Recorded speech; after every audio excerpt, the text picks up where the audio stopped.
Of the national anthem followed by the invocation.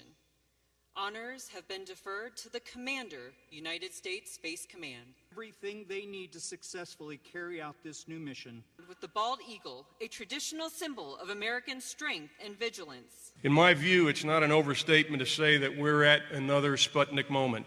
And you could argue that the stakes are much higher than they were in the late 1950s and early 1960s. The reestablishment of Space Command should be understood as part of a broader effort to maintain our nation's competitive advantage in space. Constant presence and vigilance in space. Space is a contested domain. The implications of that fact affects our ability to fight and win on future battlefields. In that context, we didn't reestablish Space Command simply to compete in space.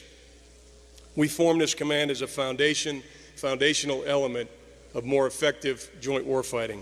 But this is a different command built for a different time. I learned early in my career the value of seizing the high ground in a fight. Space Command will seize and hold the high ground. More importantly, in accomplishing that critical task, the United States Space Command will ensure that our soldiers, airmen, sailors, and Marines will never find themselves in a fair fight. And as I look around the room, I'm filled with confidence that we have the right leaders and the right team at the right time. Execute our assigned missions. For the command's inception couldn't be more timely. We find ourselves at a strategic inflection point where there's nothing that we do as a joint force that isn't enabled by space, and yet simultaneously we can no longer have the luxury of assuming space superiority. We are the best in the world at space.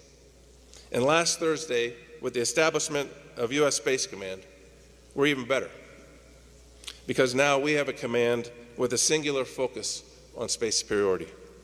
General Raymond will now receive his first salute as the commander.